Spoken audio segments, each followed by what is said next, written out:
welcome. Hello. All right, hello everyone. Welcome. The transition done. On Def and on Discord done, and what are the intro song done? I already forgot my own intro. Forget it. Welcome back to the Neon Podcast, everyone. Episode 144. The date's fixed. The date's actually fixed this time. Holy, it's not December 5th. It's December 6th because apparently I can't type or read. Those both are too difficult skills for me. And hello everyone, by the way. Hello everyone. Uber Howls, good job on first. Meow. Hello. Meow. Hello. And joining me today on this episode, their first time on the Neon Podcast. Would you like to introduce yourself, you lovely person here? Sure. My name is Xarina. I'm a villainous VTuber. And I'm not here to win. I'm here to send a message. Wow, that's is that your normal intro or I don't know. I pulled that one out from somewhere. I was like, that's a good one. That's badass. Low key. It's like I'm not here to win. I'm here to send a message. Holy. Maybe That's I should powerful. Start saying that. Yeah. But then people would be like, dang, you don't win though? Okay. But anyways. I don't need to win. Okay, that's fair. You don't need to, but it's nice when you do, type of stuff. Mm-hmm. Anyways, what message? We'll find out. We'll find out what Xarina's message is throughout the rest of the podcast. So, hi Josh. But yes, welcome, Xarina. This is your first time on the podcast. Are you actually nervous to be on the podcast today? I mean, it's not uncommon. I am. I don't know. I mean, I usually have a pretty easy time talking to people, but I don't know when it's like in a setting where I have to talk. It's just like for some reason, I don't know. What do I talk about? What do I do? I can start doing like magic tricks, I guess.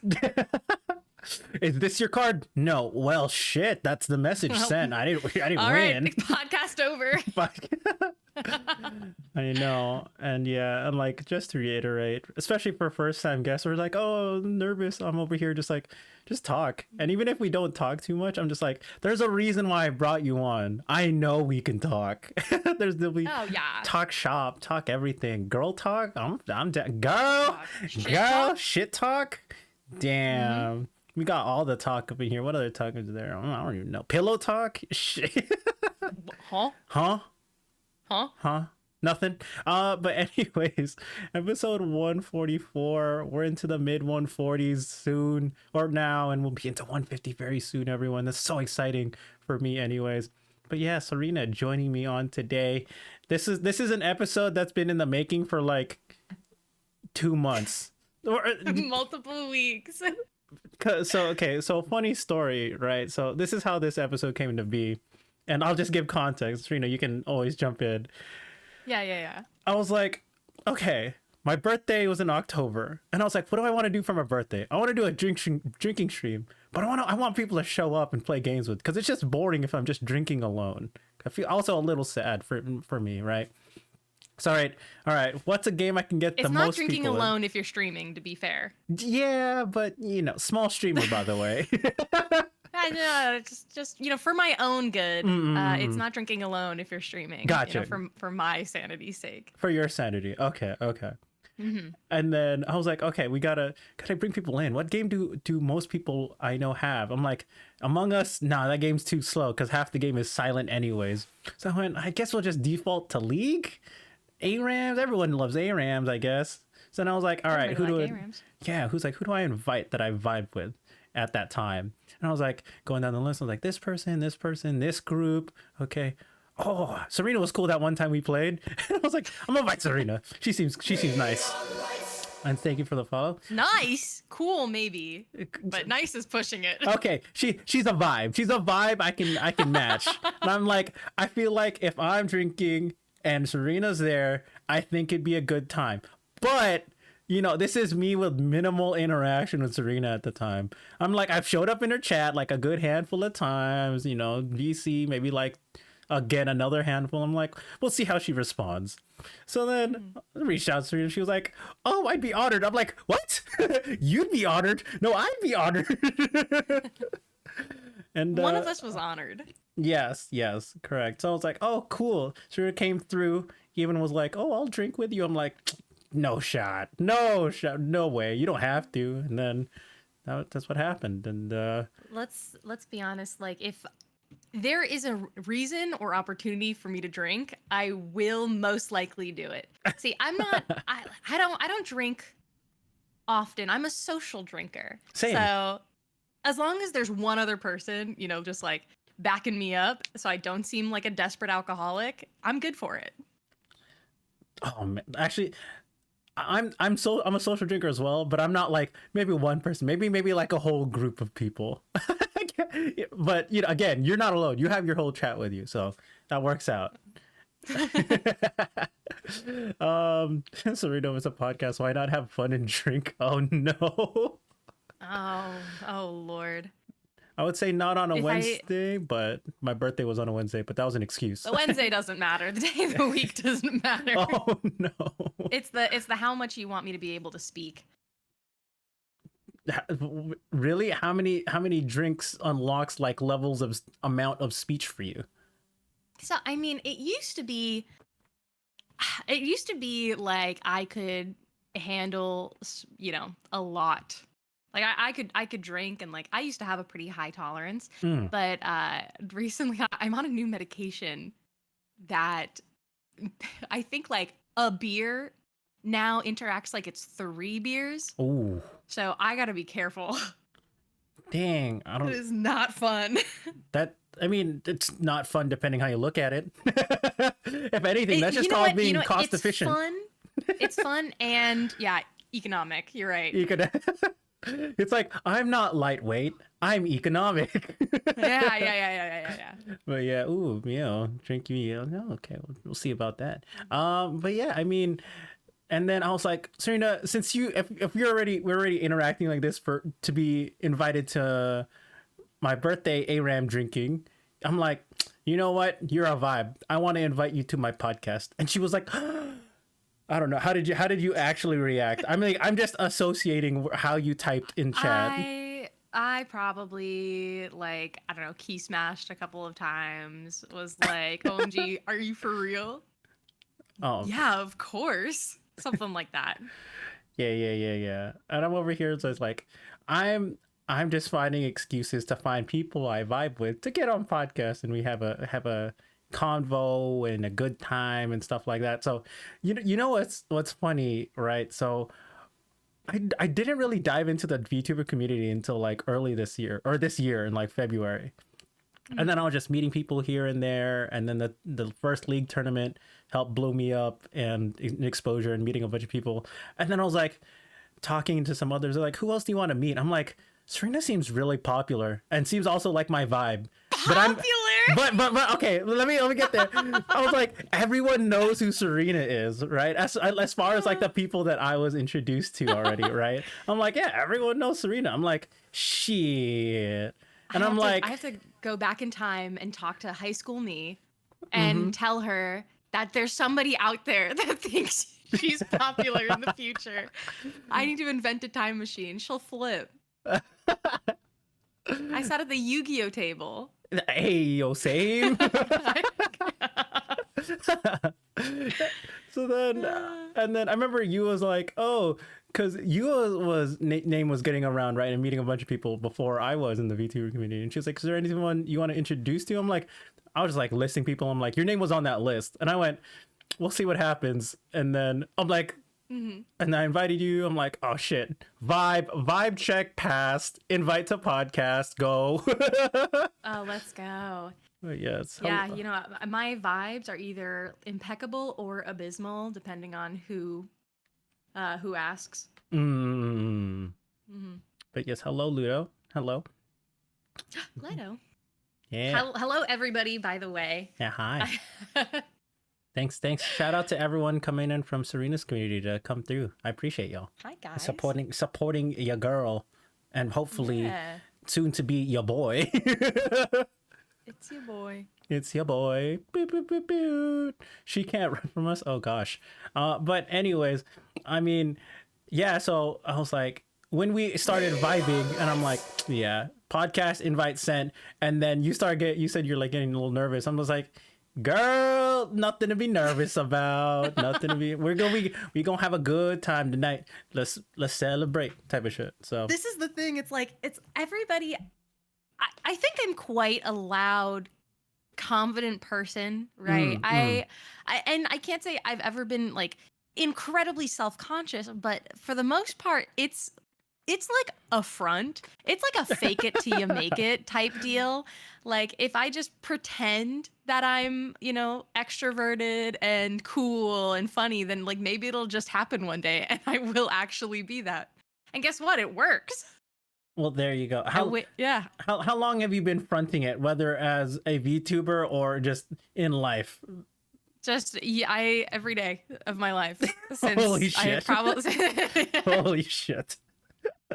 Everybody gets nervous. Everybody gets scared. Everybody's self-conscious. It happens. Right. And I think, like I handle it a lot better than, some people can. And that's like perfectly fine because for every, excuse me, she asked for no pickles person, there needs to be a, I asked for no pickles, but I don't want to upset them. It's balance, as all things should be. Right. And I'm one of those people who evolved from, oh, it's okay, I'll eat the pickles, to slowly evolving to, excuse me, why are there pickles? and then depending on the day, I'll revert back to the first one. Yeah. So there it is. Well, I evolved. Yes, congratulations. Evolving, personal growth, that's what we're here for. That's what we that's what we like to celebrate, not only on the podcast but just in general for me. So good job. I was a little good Magikarp. Just flopping along in life. Magikarp. Until, one day I just said I just looked myself in the mirror and I just said, hey, we're gonna be a Gyarados. Nice. That's pretty good. Is that your favorite Pokemon, or do you have a favorite Pokemon at all? I have, or top team or whatever. It rotates. It definitely rotates. Depending. So I think consistently, one of my favorite Pokemon is Espeon.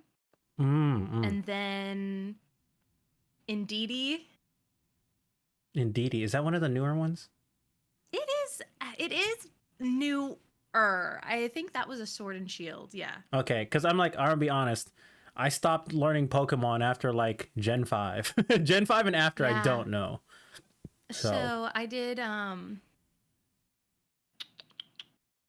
So I did I played Sword and Shield for about like 2 hours. And I fell in love with this Pokemon. This was like one of the games where you could make one like your partner Pokemon kind of thing. And I caught an Indeedee and I was like, this is going to be the one for the rest of my life. Aww. It was so cute. It's so stinking cute. I don't know why I love that Pokemon so much, but yeah, I think that's okay. And then my next one after that has to be Snorlax. That's an interesting one, because it's like people say they like Snorlax because it's a vibe or a mood or whatever, Gen Z word people want to say, but people never actually put it in like their top of like, oh, Snorlax is my favorite or whatever, right? So that's actually really nice to hear. That's refreshing. It used to be Clefable, but I think Snorlax kind of took Clefable's spot, because like when I grew up, I was like, oh, if I'm a Pokemon trainer, I'm like traveling the world, right? Like I don't want to camp out and sleep on the cold hard ground when I have like basically a blow up mattress of a Pokemon. So not only was it just because of that, it's more like it became a practical choice if you were to have a Pokemon. Yeah, it was a rational rather than an emotional decision to put Snorlax I see. in my top 3, yeah. All right, it looks like Mio's favorite is also Snorlax because he looks like Snorlax. Interesting take. What about Munchlax? Nice. I mean... That's an interesting like variety of things too, because it's like Snorlax, whatever the second one was. If you like, I'll look that up either post podcast show or you can send me a photo because it sounds like it's a cute little one, a small one. Here, I can send you. I can send you a picture. Okay. It's not small per se. It's like a medium size. Okay. But they come in. They have a male and a female form. Oh. And here, I will send you the image of them right now. Okay, and then there's also the Espeon, so that's a good one. You like one of the Evolutions as one of your favorites too. Yeah, That's yeah. Classic. I think I just think she's very like, what's the word I'm looking for? I want to say like cunt. You know, am I allowed to say that? You are, but referring to which Pokemon now? Espeon, like she's serving, like she slays. Okay, I get that, but I don't. Okay, continue on. I'm gonna let you cook. Yeah. She's like just like a little cunty. Like she looks like she looks like, she goes like, ugh, if somebody hits on her, like she just looks very, like she's a bad bitch and she knows it. Okay, I can see that.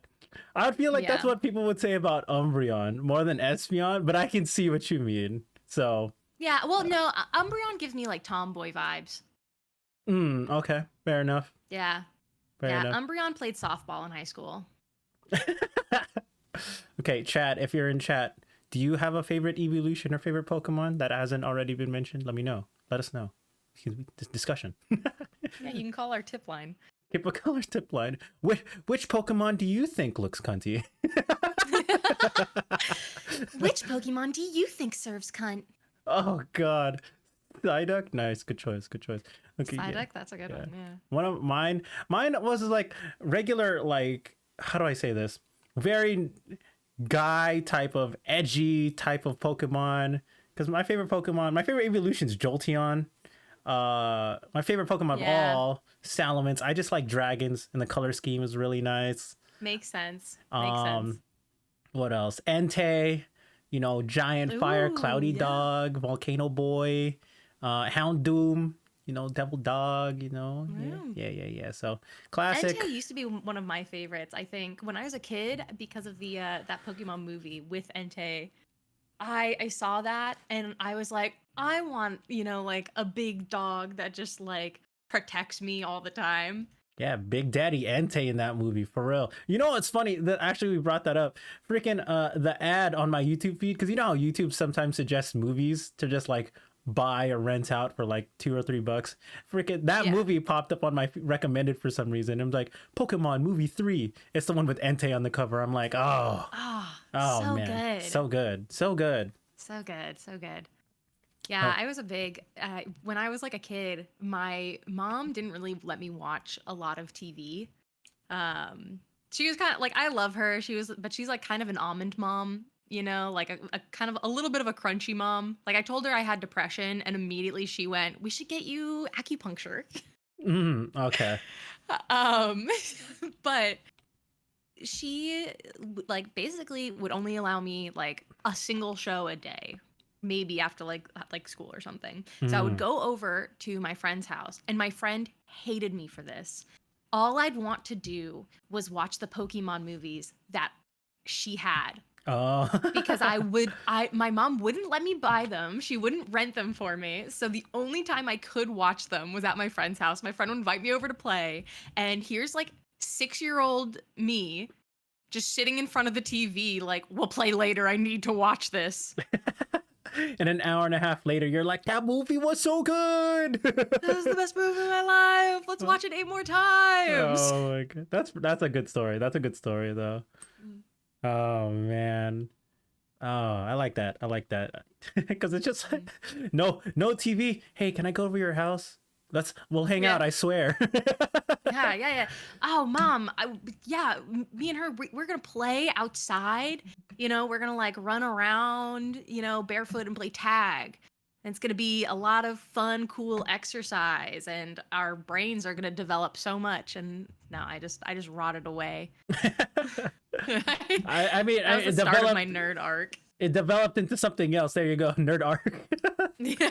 It developed very nicely, anyways. Okay. Mm. Well, speaking of developing, right? I'm the king of segues, by the way. Developed this model of yours, right, Xarina? You know, we Yes. introduced you as a villainess, right? So, Hmm. but were you always a villainess? You got isekai into a villainess, no? Yeah. So you mentioned that like you just recently gotten into VTubing, and I am very similar. So I didn't even really know much about like VTuber culture and like stuff and things that happened in the scene until like January or February. And Hmm. I think it was more like January. Of this And year, right? my yeah, of this year. Okay. Um and I really liked the idea of streaming without using my face, but still having a way to like express myself, I guess. Like I liked having the like an avatar kind of situation. And I really liked that. And so when I was thinking about what I kind of wanted to be, I was like, what's something I love? And I read villainous manhwa every Mm. day. I Oh, okay. Yeah, everybody asks what's in my folders when I stream. I have the two iconic hentai and super not hentai bookmarks folders. And I hate to break it to everybody. The secret is there is no hentai in them. It's all villainess manhwa. Oh.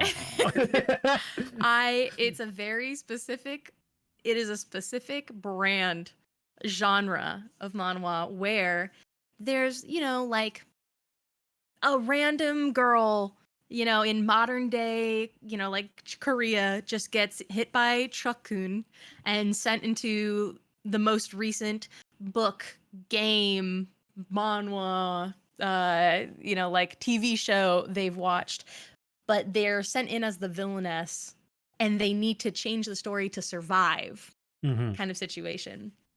And I really liked that idea because it was a very funny contrast between all of these like Renaissance royal serious people and then this one person from the modern day who is like so much more funny than everybody else around her, and she's just like, hey, I don't know what I did, but like I'm cool now, please don't kill me. And I really like just like, yeah, a lot of them involve romance, but it's mostly the main character being a female that takes control of her destiny and changes it. And I always like really, really, really, really love that genre. So that's how I got my lore, is I am one of those. So instead of, changing the story per se and, falling in love with the male lead, I just became a streamer to stay out of their way so I don't die. Oh, I didn't Yeah. realize that's like a whole genre. Because I know there Oh, was it's a whole like, genre. yeah, because I know there was like the one anime that popped off. It was like also on Crunchyroll. That like I didn't watch it, but I knew that Mm. was a thing. But I didn't realize there's a whole genre. Like how many manhwas or series have you read? If not to I estimate. I gotta this. It has to be 60 or 70. Oh my god, that's so many. Whoa, that's a lot more than And I thought. every day I go onto my completely legal manga reading site. Of course, of And I course. see a new one, and I'm actually shocked at how many there are in this genre. Like it should be its own category at this point, because I like it's categorized under isekai, but this exact plot, and I mean they're all a little different, like they're not always the same exact plot, but the same base story, Right. you know modern day girl isekai'd into book, TV show, manga, is the villainess and needs to survive. There's there's hundreds of them. There's Oh, hundreds of wow. them, and it's this whole like counterculture of romance novels. Oh, okay, okay. What got you into that? Did you just stumble upon it one day and you're like, this is my shit? Or like, did someone recommend it, or how'd that start? I read just a lot of manga in general. Um, I have a vertical monitor specifically because it's the best way to read manga. That's like the only reason I have a vertical monitor. And I was like just on my website one day, like kind of going through like, oh, I caught up with all the chapters of the things I'm currently reading. Let's look for something that's like completed so I don't have to add it to my folder. And I just like I found one, and I can't even remember which one it was that I started with, but after I clicked into it, like I just got enlightened to this whole world of villainess manhwa, and now my whole folder is filled with like hundreds of manga to Oh read. my goodness, that's dedication right there. I like how it's like you knew and then went full dive into Yeah. that. That's I am impressed. I'm impressed. I Okay, full dove. all right. So Uber asked, guess what kind of monitor is a vert monitor? What does that mean? So everybody makes fun of me for this. Mm-hmm. So my vertical monitor, I only use for Discord, Okay. unless, someone's sharing their screen, in which I put that on one of my, regular monitors. As do But I. Discord, chat when I'm streaming, Same. and reading manga. That's it. Those are the only things I use it for. Okay, that's fine. I mean, do you only have the two monitors, or do you have more than that? I have three. I have three. Okay, okay. Yeah. It's a 240 hertz monitor. Huh. Hmm. Wait. Okay. What about the other two? The regular landscape orientated. They're both 240 hertz The as hell? well. The hell? And You s- need 240 and hertz so, for reading manhwas and reading well, chat. they all started as my gaming monitor, all of them, like my main gaming monitor, and I just moved it over. Okay. Well, okay, that's understandable. It's not like you purposely bought one and be like, this is now my reading Yeah. monitor. Okay, that's fine. It's even worse is it's a curved monitor as well. Oh god. It's an ultra wide curved monitor. Oh my god. What? Okay. Holy It's the smoothest shit. manga reading experience I've ever felt. For okay, My hold eyes on. are so grateful. Hold on. Let me just break this down for my own sake and also for the dramatization. So, not only is it 240, right? Yeah. But it's ultra wide, which means Yeah. clearly the lengthwise is significantly longer than the widthwise. Mm-hmm. And for something to be ultra wide 240 in this day and age, that shit is at least what, 35 inches long? I don't think it's 35 inches long. I don't. I because it's not like very. It doesn't feel very long. If that makes any sense. Hold on. Let me measure this. Actually, Remember, it's corner. it's corner, diagonal corner, not straight length. I mean, Okay, I guess it depends. I mean, it depends on how they corner, market it. diagonal, corner. It's Okay, I have my. I mean, you could I have a also just measuring do tape. it. You can also just do it straight up, but Okay. Do you want how long it is, or corner to corner? just give me how long it is. Corner to corner seems too Okay. complicated. Okay. I mean, it's like the same. Hold on. Okay. Let's see. It's only probably like a difference of like 5 inches, which already for a monitor that big isn't a lot. Okay. I mean, it's 29. So 29. So it's like a 33. Okay, it's a 33. It's a 33 ultra wide. Okay. That's Okay, still well, huge. since this is a, No, sorry, it's like 34. 34.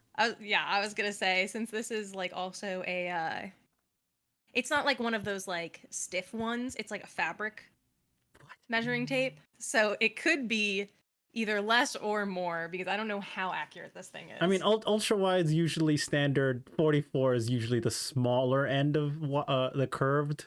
So yeah, that's probably what I have for work. Damn, that's big. Well, so it doesn't Dang. even fit. It doesn't even like if it's on its stand, it doesn't fit. I had to get a separate like stand for it to make it a vertical monitor. I mean, that makes sense. Dang, 240. The scrolling on that must be super smooth. That's what I'm saying. It's very smooth. Okay, well, there. Yeah, don't worry. After I realized that it was still set to 240, I limited the hertz on the monitor, so it's not eating up my GPU Yep. anymore. What is it set to now? 60? Yeah, and I think I set it to 120. That's But if it causes any issues, I'll just crank it back down to 60. It's fine. dang, that's crazy. Yeah. Xarina's secondary reading monitor is already better than like both of my normal monitors. It's wild. To be fair, I used to work with somebody who sold like tech stuff, Mm-hmm. and like the majority of my PC peripherals and parts came from him, who would get it at like the price they would sell it to stores. Oh wow, you got it So wholesale? Damn. yeah. He would get them at like wholesale prices. So I think only spent like 800 on this when I think it was like originally 1200. That's pretty good. That's pretty good. I mean, Yeah, and I mean, mhm. my gaming monitor I have now is a better monitor than the one I use vertically anyway. So, How big is your main monitor? 27? Or are they all yeah. ultra wide? No. My main monitor is no longer an ultra wide because it didn't fit on my desk.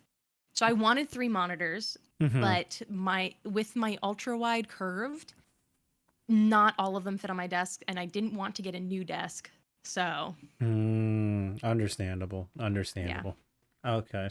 Cool. So, not only did I learn about your lore, I've learned about this obscene reading panel you have.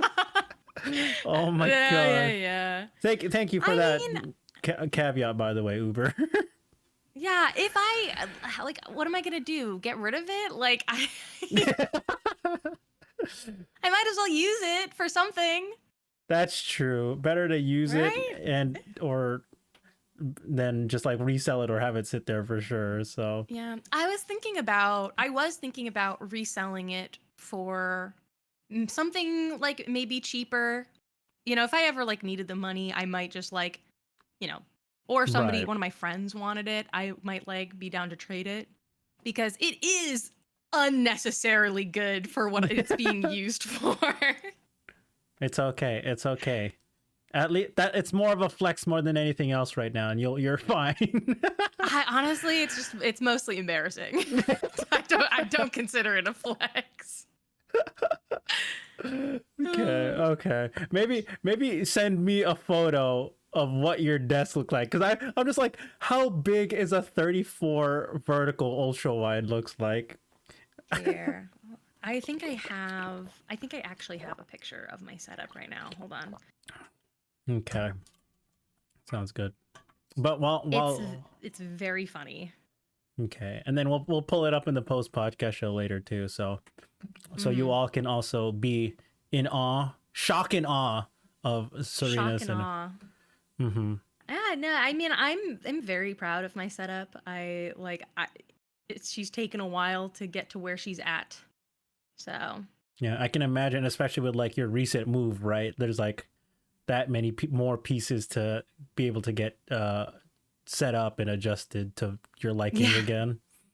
I got to admit, like when I moved, Mm-hmm. Half of my car was my setup. Oh my god. I mean, Which which makes sense. Okay. it makes sense, like, because my PC is also like quite big. Like it's a pretty large PC in and of itself. But with my 3 monitors, all of my peripherals, I think my peripherals alone took up a whole box. Okay. So yeah. Um, but when I moved, this is like something a lot of people were confused about. So I moved in with my grandfather, and I didn't bring a lot of stuff. I pretty much only brought like my clothes. Like I brought the necessities and my setup. And that's pretty Mm. much all I brought. I didn't bring any of my furniture. I think I left like a lot of like my makeup, my like hair stuff, some of my shoes, and my cats. I left my cats Cats. too. Back in Omaha, where I moved from, and I, cross countryed to my grandpa's house, and then recently, when I moved down to North Carolina, I flew back to Omaha, got all of my stuff back, and then, like was finally moved in here. So the actual Oh, move wasn't that bad because all I needed to bring in my car was like the necessities and my setup. right, right. Everything else came from a truck in Omaha. Okay. But still, like you said, yeah, is your tower actually like a large size? Like the large, it would be categorized as large. Yes. Oh Yes. my. Dang. It Okay. absolutely would be. Dang.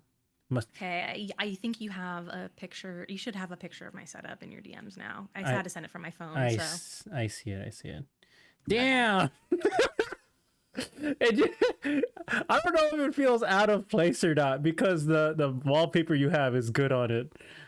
Thank you. Yeah, yeah, yeah. Right now, so I have a different wallpaper right now. I have Snow Moon Cane, Spirit Blossom Thresh, and Spirit Blossom Set. But Damn. kind of in like they're kind of set up in the same way Mm-hmm. where they're all at least like themed together. Gotcha. Gotcha. Hmm. That's a nice setup. It's clean. It's clean. I like it. Thank you. I dig Yeah. it. Respect. All right, we'll show it. We'll show it in the post podcast show later if you're interested, and also post podcast show. Speaking of, Serena's gonna RR in there, so stick around for like another hour or so. So, Yeah, I'm gonna ara. yeah, yeah, yeah. Okay, so then that was the inspiration for your model, right? But then Yes. what about like the entire design? Blue hair, the ears, the big eyes, the milkies, I guess. So this I love to talk about. Love, Yes. love, love to talk about. Please enlighten me. Um, so I was given this model as a gift. What? A really close friend of mine, again when I got into VTubing, Mm, I was mm. talking to him and I was like, I think this is the way I want to go. Like, I hate being sexualized all the time on my own stream with my actual body and my actual face. And it was starting to get to me. Like, I'm not self-conscious, but it was the thought of people seeing me and my face and knowing that like instantly they would judge whether I was like fuckable or not. Okay, I And see. that's like it upset me and like it made me tired like on stream sometimes, and like I would physically not be able to stream past like 3 hours because I was just like exhausted thinking about, all of these people judging me for how I look. Even if Mm, I'm even if I don't think I'm ugly, even if I'm not self-conscious, it's still the thought of being perceived that exhausted me. So I was talking to him mm. about this and like I was like, this is really cool. Um I had just started watching a couple of VTubers. And so one of them was Shoto, Okay. who I thought was like really cool and the other one was Magni Desmond. Magni. And Magni Desmond is like just him, just like even after he graduated, he's still, I think, one of my biggest inspirations in VTubing. I think he's just funny and very cool. But my design, it wasn't necessarily something I had a lot of control of, so to speak. So because it was a gift, my friend basically said to me like, oh, if you had a model, what would it look like? And I said, you know what, I'd probably theme it around my favorite colors, which are, you know, like light blue and light pink. And I'd probably want to do like this kind of lore. And then he went out and contacted the artist. So I think there would have been differences if I had a little bit more control over it, but that's what my 2.0 is coming in for. I should say. So I am working on a 2.0 and it is going to look different, but I am forever grateful that he did do that as a present for me, because I love doing this, and I actually like really have enjoyed the people I've met and the community I have now. So I would never ask for anything else. Nice. So it's like did you know that your friend was gonna get it, or this was like completely blindsided you when he gave it to you? I had assumed. He never like told me per se, but he is the type to, you know, just like make it obvious.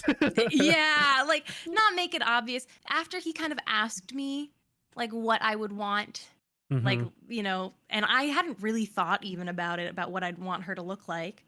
But after he asked me, and then like he asked, I think, like another question where he was like, oh, what kind of hair would you want? And that's when I was like, something's going on here. I didn't tell him. I didn't tell him I knew. Yeah, I definitely didn't tell him I knew, but no, he was really cool for that, and I will, you know, be forever grateful. Shout out to your friend, big homie over there. Damn. That's awesome. That's awesome. So you said 2.0. How what's the timeline looking for that? If I'm allowed to ask. I mean, you can disclose as much as or as little as you want. Yeah, no. I mean, it was actually, I think, on the table for being done. It was supposed to be like done like this. I think it was supposed to be this month, like December. And then I was going to, I think, you know, do a January re-debut. But unfortunately, the person that I hired to make my model has gone through a lot lately, and she gave me my money back, and then she was like, I'll let you know when I'm ready to make it. So it wasn't like the artist took my money and like ran and scammed me. She's a great person, love her. But she's just like been through a lot, and you know, I did think about maybe going to somebody else, but I really would like this person to do it. So I'm going to continue to wait for her. And I don't know when that's going to be, but hopefully it's within, you know, a couple of months. Gotcha. So it was almost new year, new me. Almost. Yeah, almost. Which is fine, but because I think I debuted originally like as a VTuber. You know, left my flesh tuber days behind in March. So if it's done by March, it would be, you know, like a whole year. Oh, I see. I like how you say like you've abandoned your flesh tuber. I'm like, don't you still do like body and hand cams sometimes? Yeah. Wait, so I didn't used to ever do the hand cam. Okay, how did go on? That is so recent. That's so recent.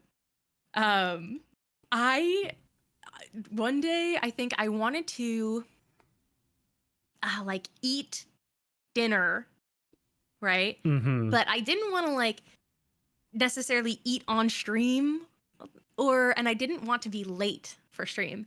So I was like, okay, you know what'd be cool if we like I had like a little eat together stream where like people could come and like we could, you know, sit Right. around and talk and eat dinner together. So, you know, like I don't hate eating dinner alone because I came from a family, you know, that always ate dinner together.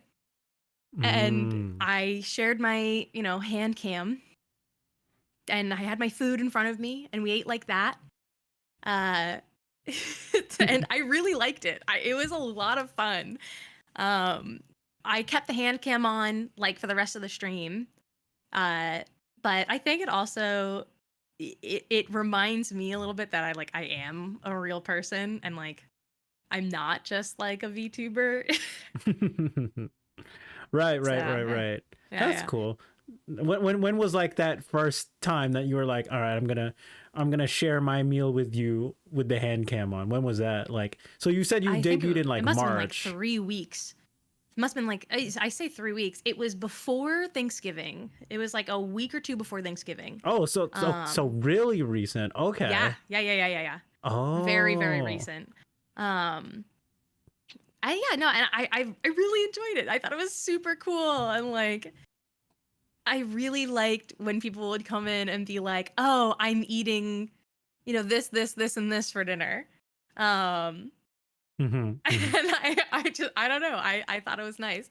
It definitely makes me feel a little bit closer, I think, to people in chat. You know, it definitely feels like a little bit more real than just like all of us being pixels on a screen. Right. I mean Hmm. that is definitely like an experience because it's especially since it's more so you enjoying it, right? It's not like, oh, people were like hand cam, flash tube. Oh my god, it's real hands. It's more like, oh, I'm gonna do it, and you're like, oh, that was fun, and you kept doing Yeah, it. So that's actually really yeah. cool. That's really cool.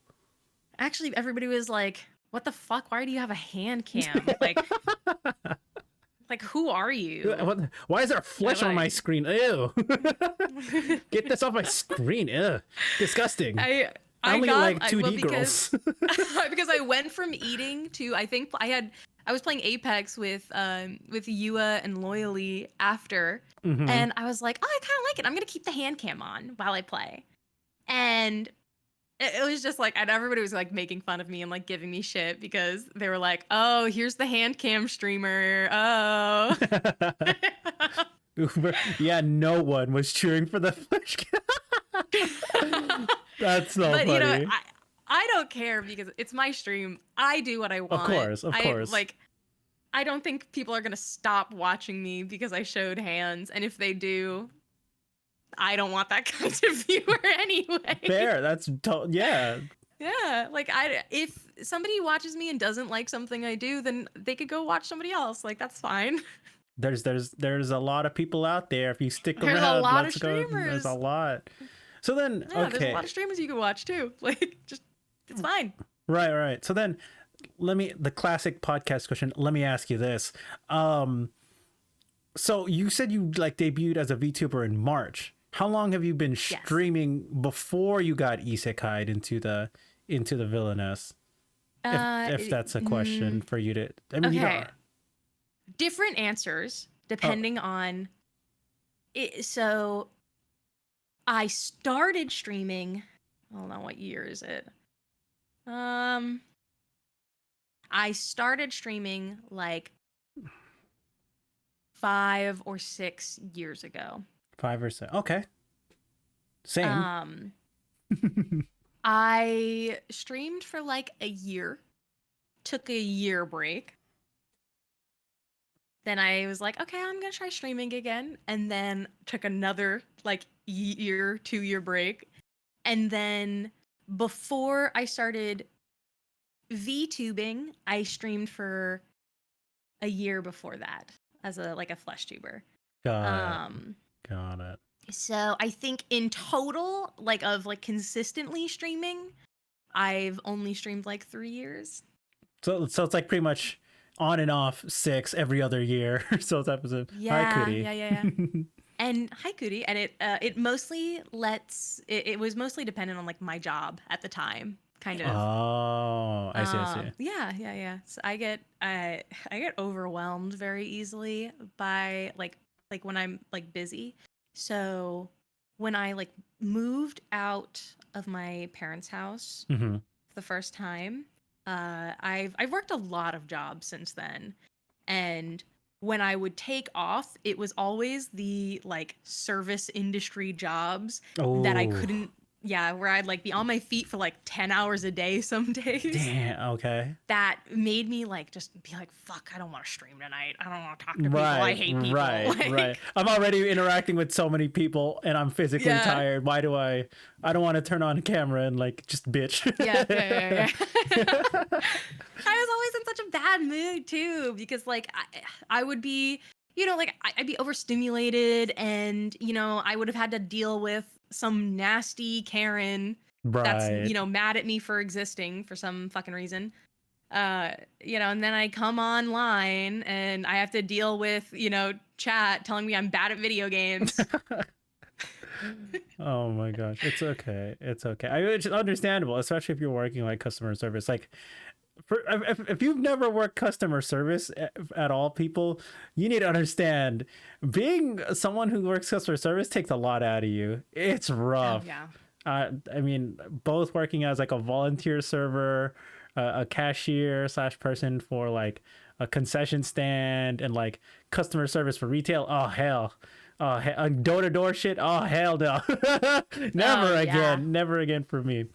Oh yeah. No, it's rough out here. Yeah. Also, Cootie says, if it's allowed, please let Xarina know I love her to the ends of the earth. There you go. There you go. Oh, Cootie, thank you. Neon, are we allowed to link her clips here? Maybe in the post podcast Uber. Not right now. In the post podcast In the post podcast show. Yeah. But yes. But yeah, like that's understandable because especially if you have like not only that you're tired and not only you're just like you said, what was the overstimulated and just exhausted. I mean, like when you were streaming back then, though, when it was like, you know, when you could, what were you streaming back then? Were you still like a different type of variety streamer? Because right now I know you play like a lot of Apex and like some other games with the friends, right? So yeah, this is I love talking about this. I used to be semi-pro in Overwatch. Semi-pro. You went amateur? Yes. Damn, what? You're an Overwatch player? What the fuck? I was a top 500 Widow Cassidy main for a very long time. Come on, we all know his name's McCree. We all know. No, I'll be respectful of right, why they want to choose it. I like change it. I still call him his old name sometimes. Right. I have little like Funko Pops, of all of the characters I hit top 500 with. Dang. So I have one of Widowmaker. I have one of Cassidy. I have one of Zarya, and I have one of Reaper. Damn, that's tight. Mio also says, "Can you say that I love Xarina till I drop dead?" There you go. There's Mio. No, thank you. Damn, top 500 on the whole cast. What year was this? This was like 2017. Dang, so it's it like was that's a long like time ago. Yeah, that's when the scene was popping too. Yeah. Was the question? Was this before or after Brigitte? Because that before okay. before Brigitte. Yes. Okay. So I mean, I am talking. I graduated high school, and then I spent every second of every day playing Overwatch. Oh my god. I would wake up, I would drink my G Fuel, and I'd be like, another day of work, back on the old OW. And I really, really, really enjoyed it. It was the most fun I've ever had in a video game, ever. And I will stand by it to this day. Overwatch in its prime was the perfect video game. It really was. That's when I was playing Overwatch too. I mean, obviously I'm not as good as you were. I was decent, diamond, but not like that. I wouldn't say I was good. I just put so much time into the game. Like I don't play it anymore. I stuck around for a long time after they released Brigitte. Mm-hmm. Even when I realized I wasn't having fun. I still Mm. stuck. I was like still holding on Mm-mm. to, the fun I used to have. Right. And it was really, really sad giving it up. I went to League because I really wanted to learn a game. Mm. So then, And I suck at League. question to follow up. So you were top 500. Did you like end up joining a team or anything? Were you just streaming it just to stream it? Like, well, did you have like a I plan going in for that, or was that just like No, I'm just gonna I play? joined a league um in Toronto actually. Mm. And I was playing semi-pro in Toronto for a team for a little bit, and then Dang. yeah, no, it was like so much. It was so much fun. Because I lived in Toronto for a little bit, but when I gave it up, I like never looked back, and I'm not anywhere as good as I used to be in that game. I'm talking like this was top 500 like early in the game, and I think if I tried to play now, I'd probably be like diamond, you know. Mm-hmm. Mm-hmm. Um, it just because I don't have like the time or like want to put into a game like I did, back then.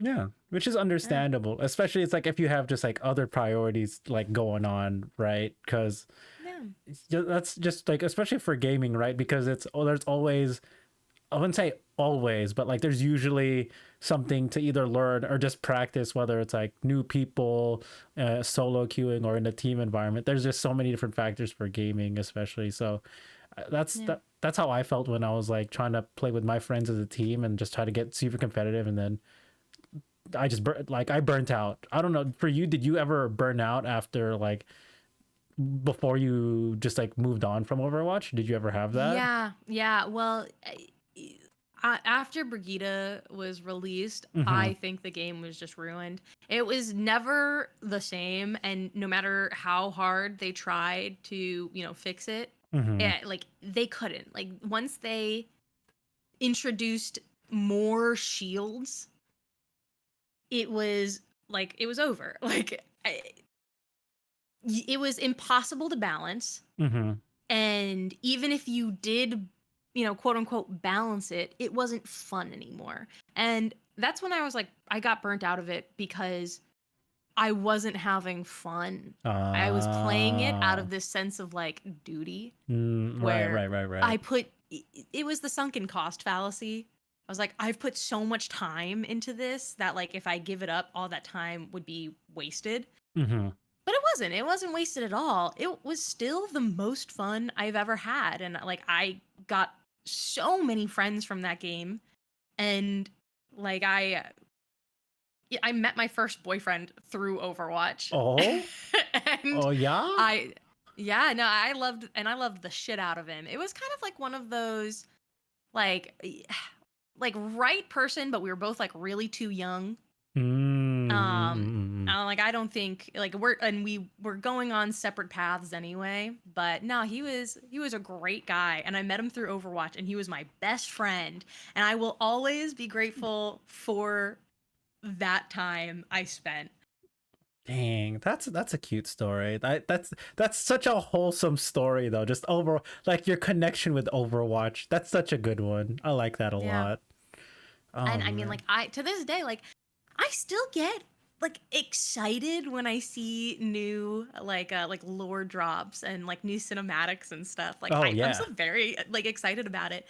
And whenever I hear like the Overwatch theme, like the da da da da, Right. I get like I still get chills hearing that because I love that game so much. I am always searching for something that like a game that made me feel the way Overwatch did in its peak. Mm, Yeah. yeah. Like especially when you have like so many fond memories and like just association and the love for the game. It's really hard to find something to even get compared to, especially when there Yeah. aren't that many. So, dang. Oh, I respect Yeah. that. I respect that a lot for you. It was great. No, I was gonna say like I played Overwatch 2 when it first came out because I was like, oh, maybe it'll be better. Maybe it'll be like it was. Same. It's not, It's which made not. me sad. But when I was playing it, and like I had not played Overwatch or opened it up, I think in years at that point. Hmm. But I still had like perfect game sense. Oh. Like I have a clip somewhere where I was playing like May and I went, yeah, the Reinhardts are gonna ult in about 3, 2, and I put my wall up as he was ulting, and it was perfect timing. And it was like one of those like chills moments where you're like, yeah, I still got it. Yeah. I'm like, I was like, how did I know? watch this, and then how did I know? How did I How did I know? know? Did you see that? Is that not proof that I'm amazing? Is that not proof? And like I just, when you know a game inside and out, like it's Hmm. like a sixth sense. Like you know how players are gonna play, and you can predict Yes, and everything. yes. Mm. That's so good. That's so good. That's how I feel about Smash. Yeah, Oh I'm my not a gosh. Smash player. I suck at Smash. I Don't wish worry I was about it. good. Don't worry about it. The game's dead. The game's dead anyways. Um so you said you're like a Widow and Cassidy player. Were they your favorite, or did you play them for like specific reasons, I or played them out of spite. uh, mm, go on. I when I started playing Overwatch, I it was my first PC game ever. Oh, I okay. only played Xbox. Like, I've played like, Nintendo DS, and I think I had like a 64 and a GameCube. But like, at the time, I had just been playing Xbox for so long with a controller, and I got a shitty little gaming laptop, Okay. and I downloaded Overwatch, and I played. I played Overwatch on a gaming laptop with like on the keyboard of my laptop with like a little shitty, mouse I got Mouse, off of like yeah. Wish. Um yeah, no, I Wish. literally got it I literally got it off of Wish. And when I started playing, there was this a guy I met like in the game. And he, like duoed with me quite a bit. And he made me play Mercy, which I was still new, so I like didn't really understand kind of like what that meant. And he was like, "Play Mercy, you'll be good at Mercy. Like Mercy's like easy, it'll be fine." And then I Mm-hmm. realized like, oh, he wanted like this was a guy that took advantage of the fact that I was new and a girl and made me like heel slut for him. Classic maneuver, of course. Classic Classic. internet maneuver. So I like, and then I would, I was like, can I play DPS? And I was like young, so I was like, can I play DPS? And he would be like, you can play DPS when you can beat me in a 1v1. Oh, them fighting words.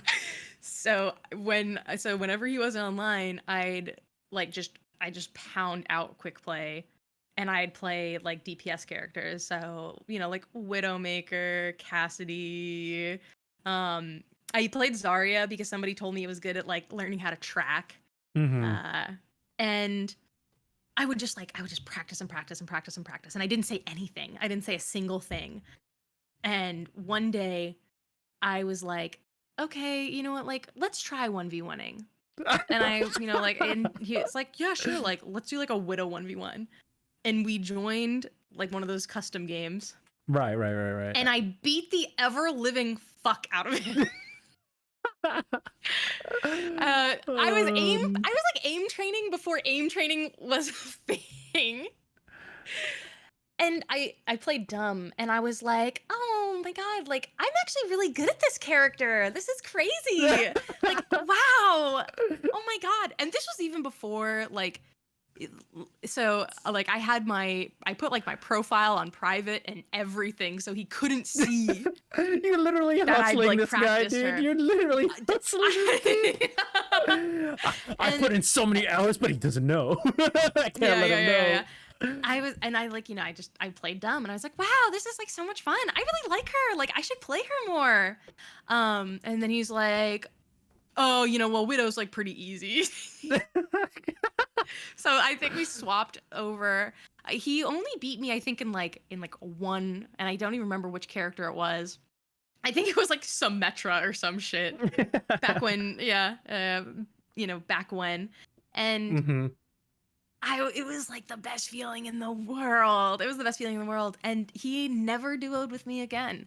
So yeah, Oh, so what a sore loser. yeah. So I solo queued for a little bit until I like played with somebody who I knew through a stream. So my best friend is Hmm. also a streamer, Hmm. and I knew this person through her chat, and I played with him, and then he introduced me to all of my friends that I met on Overwatch, and my future boyfriend, ex-boyfriend at the time, like, and Right. that was like my little group for the next couple of years. We played Overwatch together, and like I've kind of fallen out of contact with them, but I still have nothing but love in my heart. And like every once in a while, I'll like one of them like will reach out, and I'm like, oh, we got to get together, and we'll do it one of these days, that's for sure. But That's no, so some of the nice. best friends I've ever had. Dude, that's just funny. You were just like, I'm gonna protagonist train the shit out of for this person out of spite. I most literally had a training arc. Yeah. Oh my goodness, that's Mhm. hilarious. That's so good. You're like, how dare you put me on heels? Watch me, Yeah. watch me. Actually, it was so fun. It was so fun. And I was just so mad at the time. I was so mad because I'm like, you're really looking down on me because I'm a girl and I'm new. And like, I wonder how many people you've done this to before. So if Right. you wanted to treat me like I was dumb, I'll just pretend to be dumb. That's fine. It makes it feel that much better when you win. Yeah, and honestly, like it was fun. I once I picked up those characters, like I enjoyed it, and like I became actually like really good at aiming. And Nice. I think that like my positioning necessarily wasn't the best ever, but one thing I knew is like I could outsnipe pretty much anybody if I wanted to. Dang. See, that's how you know the confidence right there is so good, so high. Yep, That's what we yep, yep. appreciate. But yes, I know, man. That's so good. So then that was like what early? What did you say? 2017. That was like so your early streaming days then, right? Yeah, yeah, So yeah, yeah. then you took some breaks, and then after that release, which was around like what 2017 ish is when um Mm-hmm. that hero got released. So then what happened after that? Did you like keep streaming Overwatch? What was the decision to keep streaming in general for that? Um, After I gave up Overwatch, I didn't stream as much. And if I did, it was like, that's like random variety, I guess. Mm-hmm. Maybe some like Fortnite. Hey, yo, I'm just kidding. Yeah, I like Fortnite, and I mean, I'm a huge Halo fan as well. Ooh, nice. Yeah, I love Halo. I grew up on Halo. Halo used to be like my main game. That's all I played throughout high school and stuff before I got into Overwatch. Um so back when I like the year before I got into VTubing, I did like Halo Infinite. Oh, okay. I streamed a lot of Halo Infinite, but I think we all know kind of how that game happened. Yeah, Yeah, it didn't have the yeah. best release. Didn't have the best release, but actually, it's really good. It's in a really good spot right now. I wish that it had released How it was right now. how it is right now. Yeah, because Yeah. it's great. It's in a good spot. But yeah, I streamed a lot of that, and then I swapped over to Valorant, Mm. and I mean, like, Valorant was really fun for a little bit. I would sometimes play League, but people hate when I play League. Which is understandable. Yeah, I get it. It's a really hard game to stream. I actually like, unless your chat plays League, I don't recommend anybody to stream it Yeah. because even if you think something funny has happened, right? This is Mm-hmm. what I've learned. Even if something funny happens in the game, Mm-hmm. people who do not have knowledge of League have no idea what just happened. Right, right. Because it's not as self-explanatory as like a first-person shooter. It's like, oh, pew pew, the person died, or an explosion I died type of thing. League is just Yeah. like, the fuck just happened? What did I just Like, witness? if I go to my, like, I could literally go to my chat and be like, Yumi Jungle, and nobody would think that's funny. Like, nobody would get why that's weird because they don't play the game. And, like, Right. because there's so many characters and, like, so many abilities and so much that goes into it, even having base knowledge of the game is, like, hard to understand what happens in gameplay a lot. Right, Like, because it it's like takes, like, 200 games to learn the game. exactly, because it's like not only do you have to like understand the basics of the game of like, oh, why a kill happened or what this champion does, but then you have to understand like, why is this bad? Why, like the so many layers of knowledge that you need to understand Yeah. why something is weak, strong, etc., etc. Is like that for it's just that's just MOBAs in general, right? You know, like MOBAs, RTSs, and stuff like that, and some RPGs. They're like, oh, what's happening, kind of thing. Whereas like, you know, first person shooters, gun go pew, gun go pew. Yeah. Like, So you can, and I think anybody, like, who's tried a first person shooter can pretty much relate to any other first person shooter. mhm. Um, yeah, no, but like, League is just a different story entirely. Like, I love League, and I don't consume any League content. Like, when I think about it, I Mhm. watch like Chilling Smite on YouTube, which is it's like all League meme stuff, and he does like meme editing Mhm. for champions. But like, it's not real gameplay. Like, Right, right. any other game, I'm very interested in watching, like, pro play, watching, like, content about it. But it's just it doesn't make me happy to watch like base League streamers. I get bored watching just basic League. No, which is understandable. Like me too, especially with me, who's like some people too. It's where with the short form content, League is like the complete opposite. It's like Yeah. like even if you understand the payoff of watching League is, oh sure, something cool happened. It's either you're watching them to be either really good or you're watching them Mm. because their type of content or reaction out of whatever's happening, good or bad, is like why Yeah. you're watching them. So Like, I challenge pretty much like anybody, like, even if you have the same amount of viewers when you swap to League, like, you should look at, kind of like your chats, how fast your chat is moving compared to like when you're yeah, playing any other yeah. game. That's like, and it's also a game where you have to be paying attention pretty much all the time because you're always clicking somewhere, right? Like, Right. and you always have to kind of like pay attention to where you're clicking, as opposed to like, again, a first person shooter, where you just like can walk around in circles.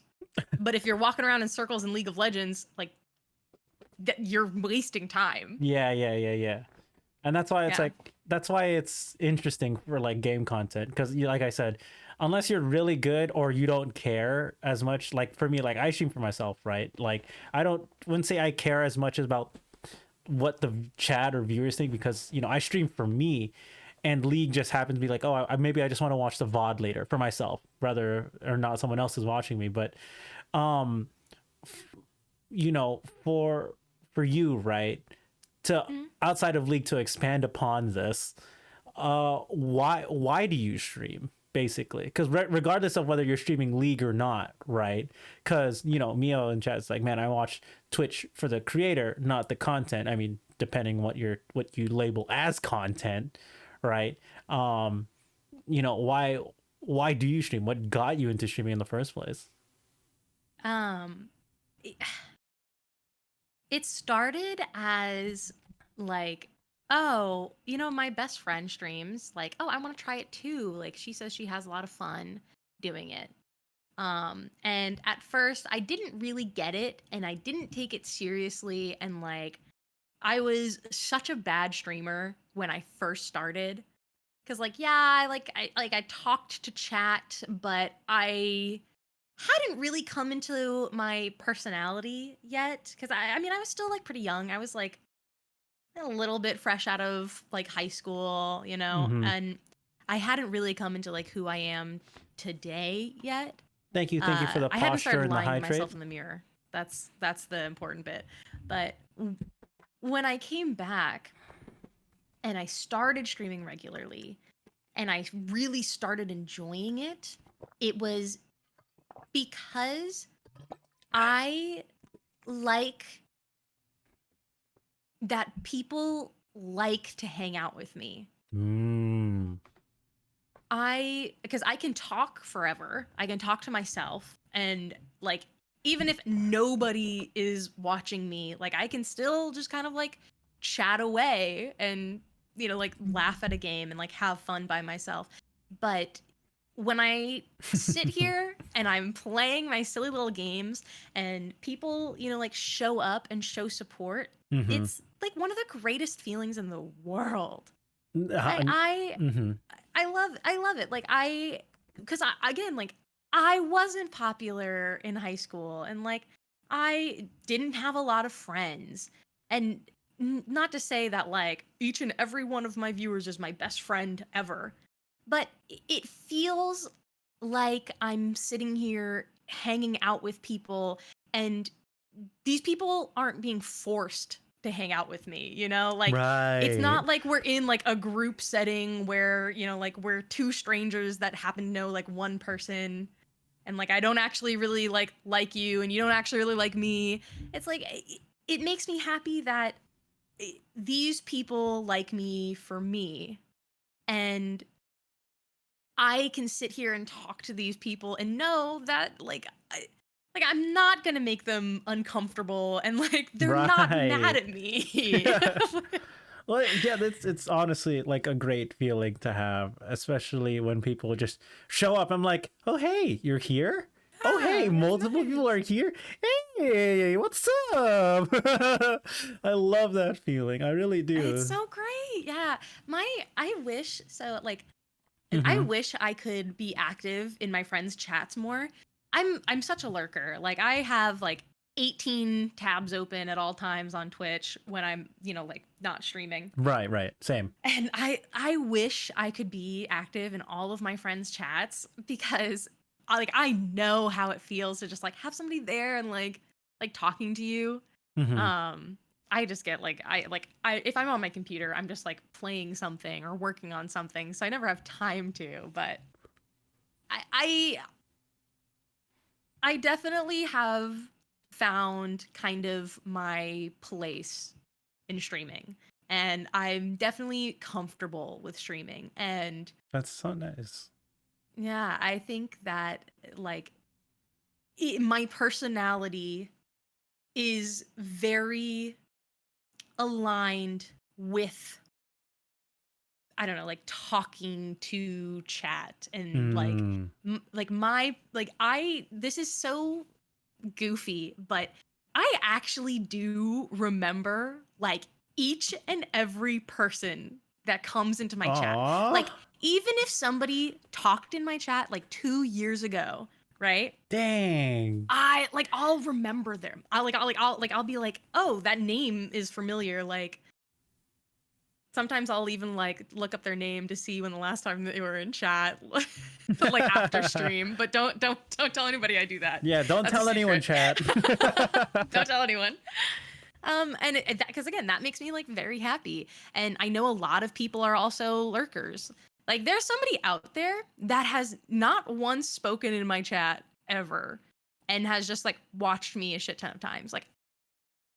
That person very much exists, and like I love that. I appreciate that so much. Aw. Yeah, this really is so wholesome, Kenzie. But and to go off of that, when you I would say when you first started, right, and you started getting not even just regulars, right? When you started getting people in chat, like, were you expecting that? Did you have that expectation going into it when you were streaming at all? No, so I was pretty lucky because when I first started streaming, Mm-hmm. it my best friend basically already had a community.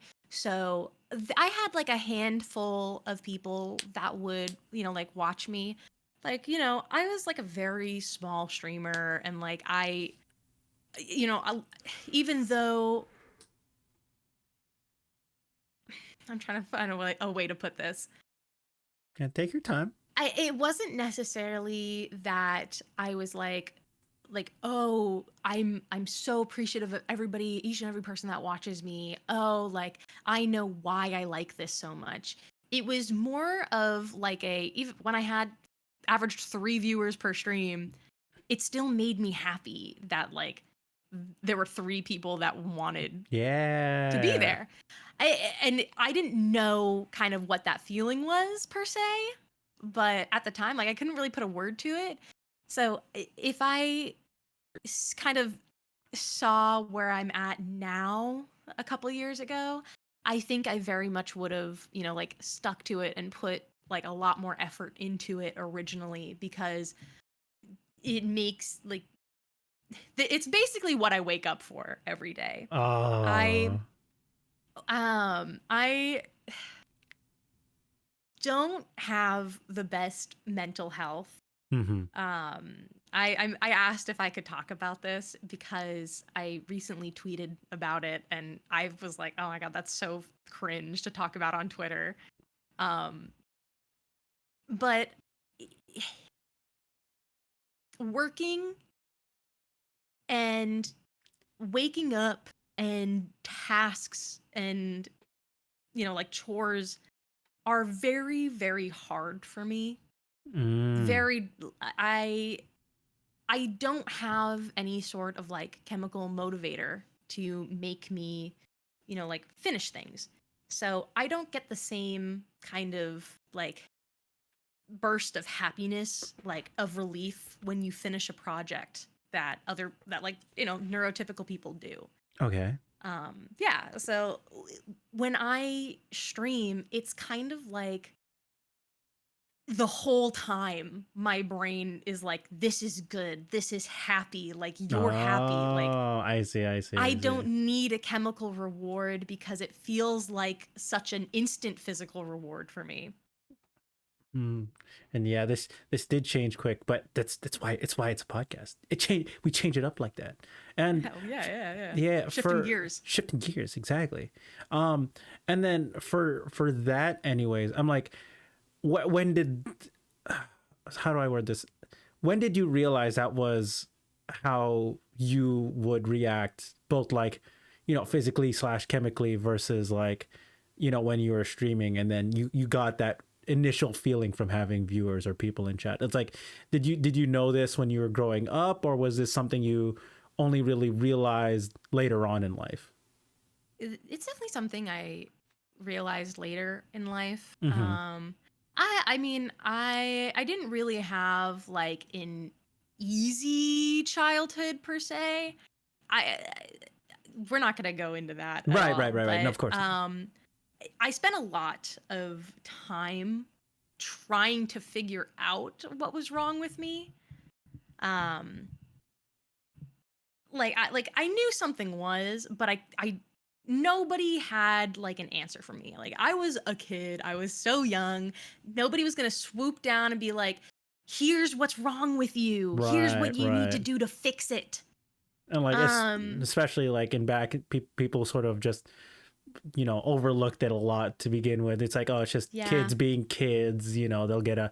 It's just it like, not to use that cliche phrase, but it's like, it's just a phase. They'll grow out of it, type of shit. So Yeah. yeah, Yeah, yeah, and yeah. I mean, I I spent so much time like not feeling emotions per se Mm-hmm. and then feeling them too much. So I would be like very like I'd be very like cold and I'd feel like my emotions were like fake, you know? Right. Okay. And then I'd be like I'm feeling everything I should have felt all at once. And because I would laugh when I knew I needed to laugh rather than laugh because I thought something was funny. Right, And you're sort of just like on autopilot type of deal, like social, trying to fit in yeah. social norms type of. You get like Hmm. you're right. Okay. And like I didn't have, the best home life, and I, think I slipped through the cracks quite a bit.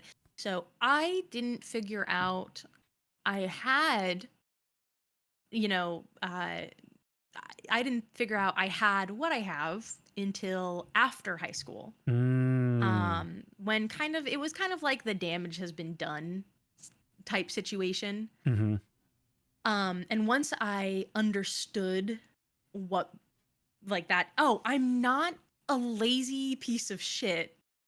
I literally can't do these things. Like the things I want Mm. to do are 100 times harder for me than it is for anybody else. Dang, that's rough. Um, and I mean, that's depression, that's ADHD, like that's just how it is. And I have depression because I hit my head so much as a kid.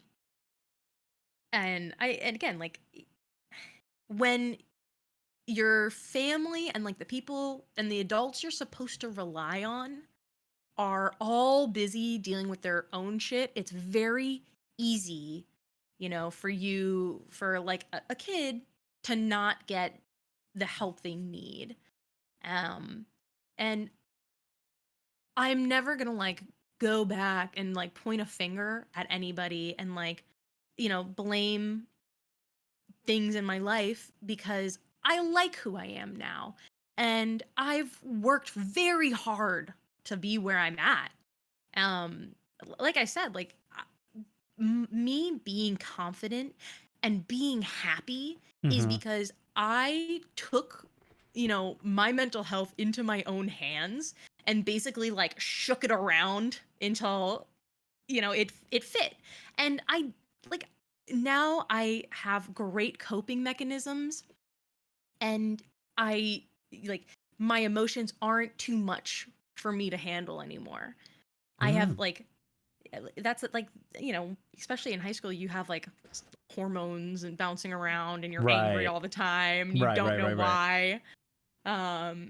Yeah, and like I think the fact that I can be happy Mm-hmm. and I can laugh at things and I can like be upset at things normally is proof that I'm where I want to be right now.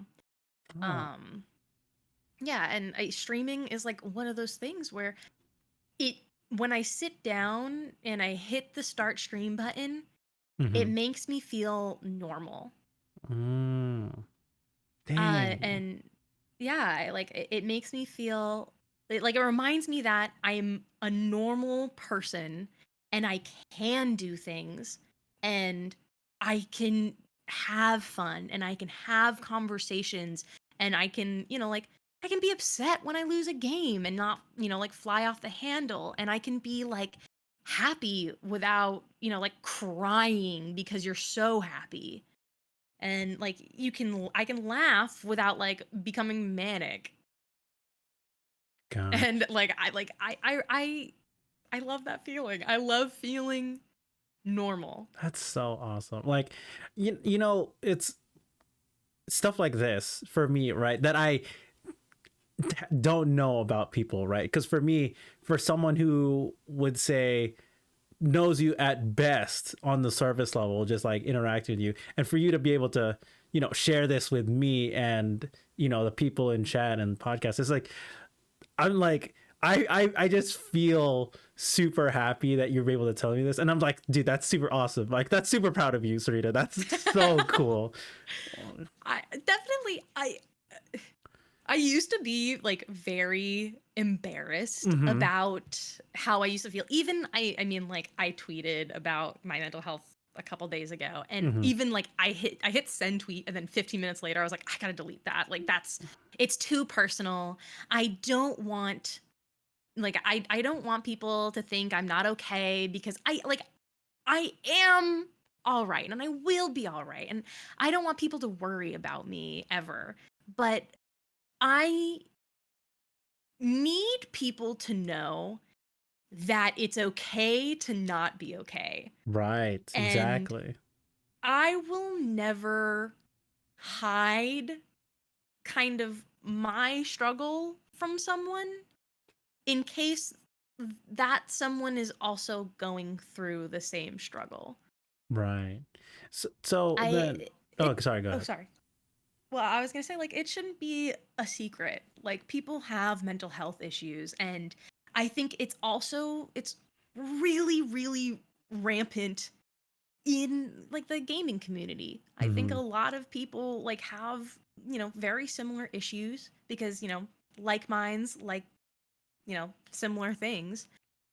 And I'm not going to be secretive about something that should be talked about. Like it's a very real thing that affects a lot of people and I'm not going to be shy about it affecting me. Mm-hmm. For so as chat is saying, for Kenzie, she's totally normal and real. Basher, can you tell Serena hi? And then I missed her so much. Also, when she sits down and hits stream, I also realize I can be happy. And Mio, I'll always be worried about my friend's mental health. So, um, to go off that, and I'll tell something about myself to share for those who also don't know me or know me only recently. But question for you, what was that moment that you realized, oh, I'm gonna take control and I'm gonna, change my outlook or how I approach things in life? Was there like a moment where you were like, this did you make an active decision or this is like a slow gradual thing for you? This was I can pinpoint the exact moment. Okay. Hit me Um with it. when I was in college, like right after I graduated high school, I had just been diagnosed with ADHD and like depression and I had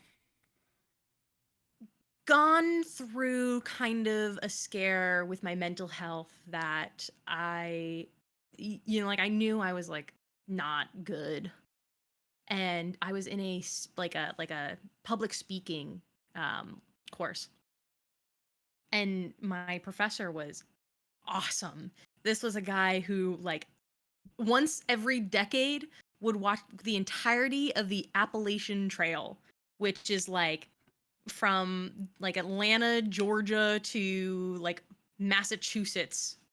Like it's a long ways. Right. And he was a really like he was like very I think crunchy is a way to put it, like holistic maybe, but in the best way. Okay.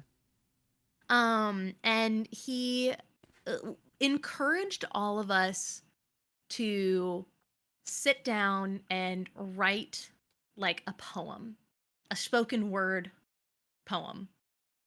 And I was like, oh, this is so silly. Like, oh, this is goofy. I like looked up a bunch of like spoken word poetry. And even though I was like, oh, this is like really cool and like pretty. And I actually like this. But I was like, this would be so embarrassing to do myself. But I started writing and Mm-hmm. everything that came out on this goofy ass, cringe ass spoken word poem, like hit me so hard. And I was crying the entire time I wrote it. Oh my. And when and then we got to talk about it. We got to like say it at like a poetry kind of slam thing Right. our school was holding for extra credit. And when I finished it, like this is like a crowd of like 200 students all there trying to get extra credit. Um and everybody like went silent and like I realized I was crying and I like had like some people come up to me that were like, "Hey, you should join our poetry group." And I just like I went home Mm-hmm. and I just sat there and I was like, I don't like that felt good to get out. That felt good to talk about. Like, and like I don't want to be like this anymore. And I know what I need to do to be better. And like that's when I realized that hanging out with people was really good for me. Working out actually made me feel better. Getting Mm-hmm. sunlight is so good. I was like I always thought I was just like super pale like my whole life. Turns out I was just never in the sun. I was like I didn't get any of my Greek genes. Like where are they? I know. It turns out I just like was a cave creature for my entire life. Just secluded Yeah. like a freaking Twilight vampire, pale and sparkling until you stepped out into the light, glistening Yeah. white skin.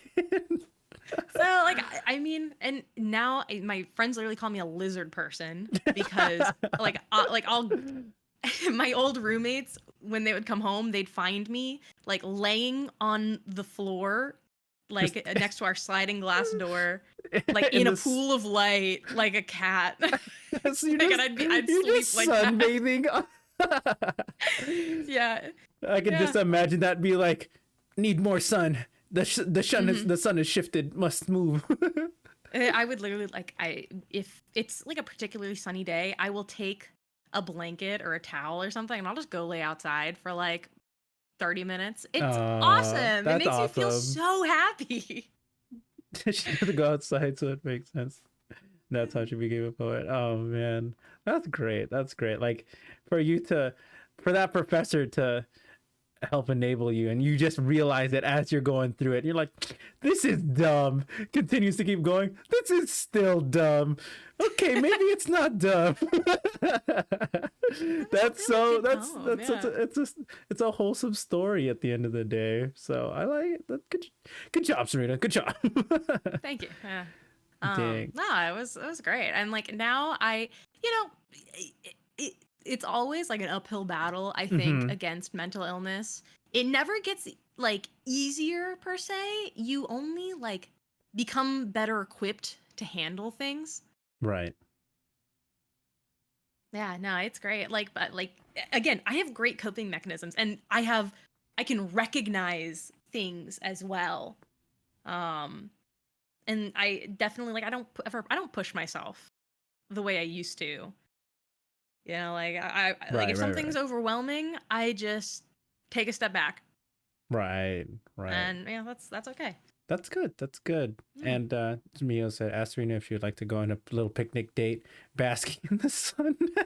I would love to. That'd be One of my great. best birthdays ever I spent with my friends on like a picnic little date. We went like disc golfing. It was a beautiful summer day. Nice. Hi, Serena. Mm. So, you know, for me, right, and like this is, I appreciate so much of like your story, and it really hits home with me, right? Especially when I also have a lot of friends that deal with mental health issues. And Yeah. as for me, I grew up with a family that never really wanted to acknowledge mental health issues. It's not like I had that many to begin with, but it's not like Mm. something we talked about, right? I come from, I'm a first generation Asian immigrant child.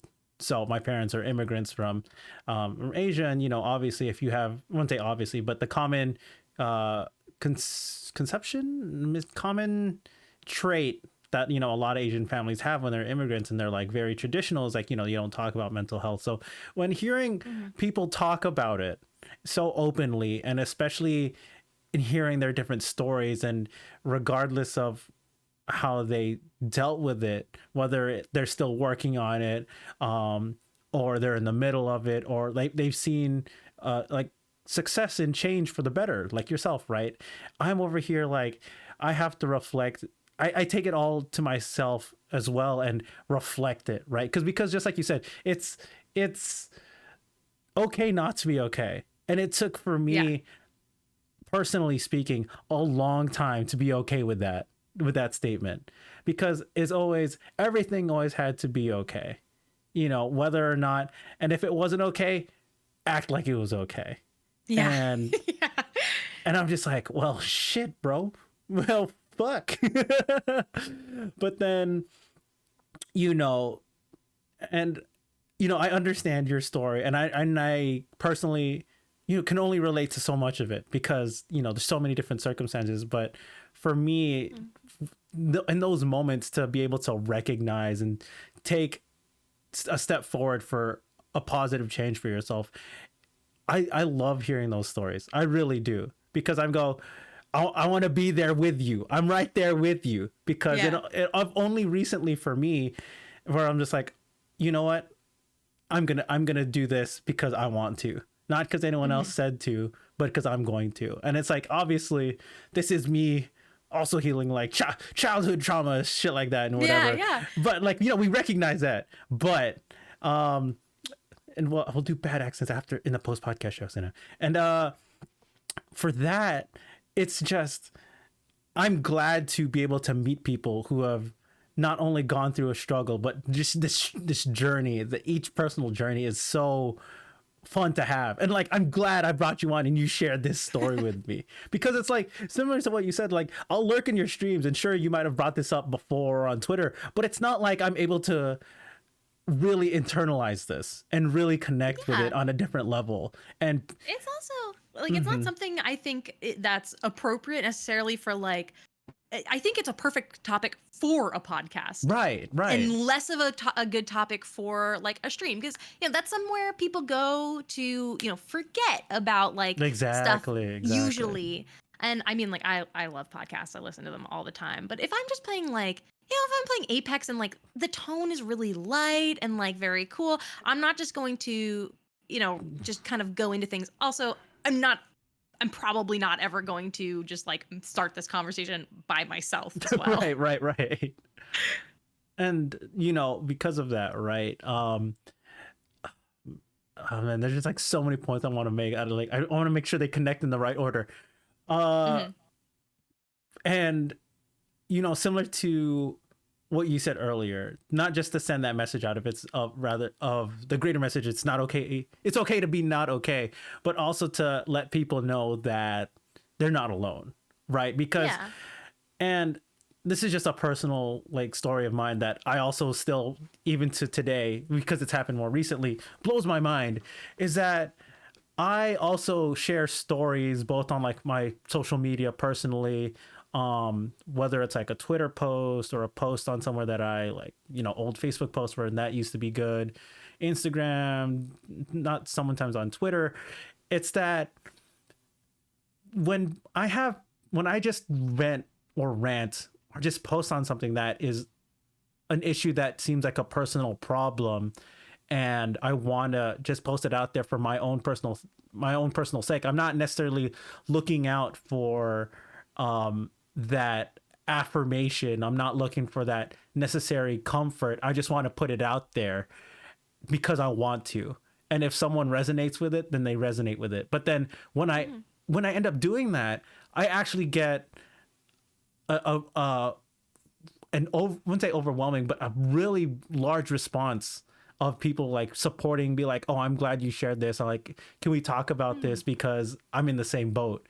And I'm just like, yeah, dude, let's chat. Let's talk about this, because even having one person to relate to or chat to, because people will hear these stories on their internet of like, and the video will get 1 million views, but you'll never reach out to like that person who made that YouTube video, right? Versus having that one-on-one or small group interaction to be able to talk about this type of stuff.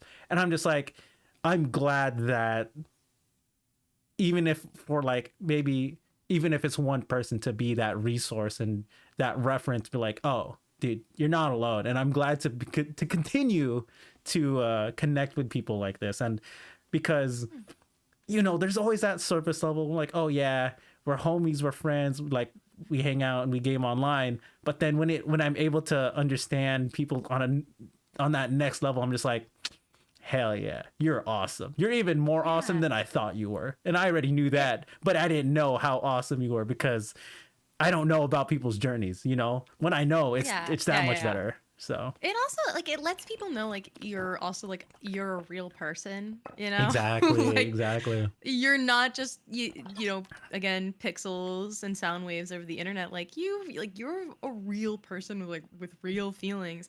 And I mean like I personally like want to kind of send the message as well that it really does get better. Like this is it's the most used phrase known to man, and I used to be like I used to spit on people that would say this like when I was in high school like oh it gets better, but like it really does.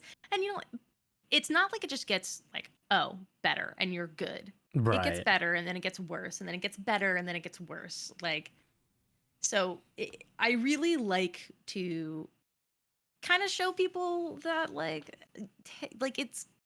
it's gonna be hard sometimes, but like you're always gonna come back from it. You know, Mm-hmm. like Mm-hmm. when you hit rock bottom, there's like no place to go but up. Right, right. And then especially like you said, in the moment, right? It gets better. You don't know when. You don't know how long. It's just you think someone just saying that just to say that shit, but Yeah. when someone says it, you know it comes from, well, I wouldn't say you know, you would hope that it comes from somewhere that they've experienced and Yeah. not just some bullshit type of thing that they would just say to comfort you. So, I mean, when at least, you know, when it comes from us, at least we would be able to say from our own separate experiences that it will, if you just put your work into it, it Yeah. should get better. So, I there's yeah. like a song I really really love, and it's gotta be one of my all-time favorite songs. And it's called Another Man's Grave, and one of the lyrics is life's a lot like a sewer, you get out of it what you put in. Damn, And I think about that a lot. I was like, I've heard that phrase, but not as a sewer. But okay. Yeah, but like if you put shit in, you're gonna get shit out. And like taking care of yourself is so important. Mm-hmm. I know people say that like I hear people say, "Oh, going to the gym it'll make you feel better." And I used to like kind of scoff at that, but it really does. Like I hate that it works, but it does work. And like eating healthier like you know, makes you feel better, and taking vitamins makes you feel better. Like there's always things you can like work on for yourself. You know, there's always things you can work on for yourself to make things better for you mentally.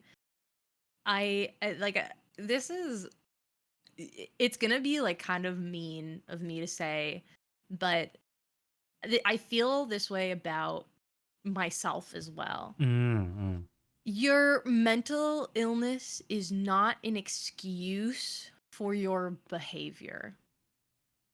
And if I don't take care of myself and, you know, don't constantly think like, okay, what am I about to say to this person? Like what am I how is what I'm doing affecting this person?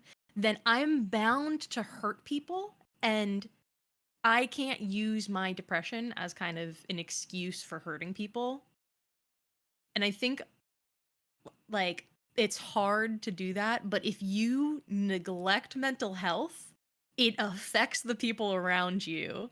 And Mm. that's when it becomes your problem. Right, Like right, right, it's right. hard, you know, and life dealt you a worse hand, but you got to find a way to make it work. If, Mm-hmm. you know, like if you're neglecting yourself, you're gonna hurt people. You're gonna you're not gonna realize necessarily how your actions are affecting others, because you know if you sit there wallowing kind of in your own misery all the time, like you're never going to take responsibility for yourself as well. Right.